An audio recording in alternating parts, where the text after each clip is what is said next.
Public প্লেসে ধূমপানের শাস্তি এবং এর আওতা বাড়িয়ে ধূমপান ও তামাকজাত দ্রব্য ব্যবহার অধ্যাদেশ 2025 জারি করেছে রাষ্ট্রপতি। নতুন অধ্যাদেশ অনুযায়ী এখন থেকে প্রকাশ্যে ধূমপান করলে জরিমানার পরিমাণ 300 টাকা থেকে বাড়িয়ে সর্বোচ্চ 2000 টাকা করা হয়েছে। মঙ্গলবার রাতে আইন মন্ত্রণালয়ের লেজিসলেটিভ ও সংসদ বিষয়ক বিভাগ থেকে অধ্যাদেশটি জারি করা হয়।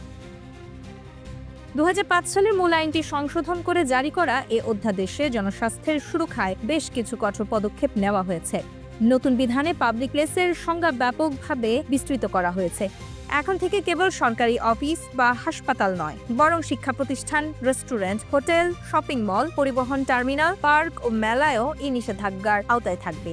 এমনকি ভবনের বারান্দা, প্রবেশপথ এবং আশেপাশের উন্মুক্ত স্থানেও ধূমপান ও তামাকজাত দ্রব্য ব্যবহার সম্পূর্ণ নিষিদ্ধ করা হয়েছে।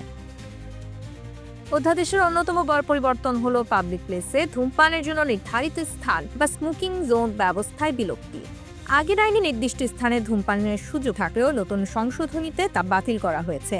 ফলে এখন থেকে কোনো পাবলিক প্লেসে ধূমপানের জন্য আলাদা কোনো জায়গা রাখা যাবে না। এছাড়া তামাকজাত দ্রব্যের প্যাকেজিং এর ক্ষেত্রেও নতুন নিয়ম কার্যকর করা হয়েছে। এখন থেকে তামাকের প্যাকেটে স্ট্যান্ডার্ড প্যাকেজিং অনুসরণ করা বাধ্যতামূলক।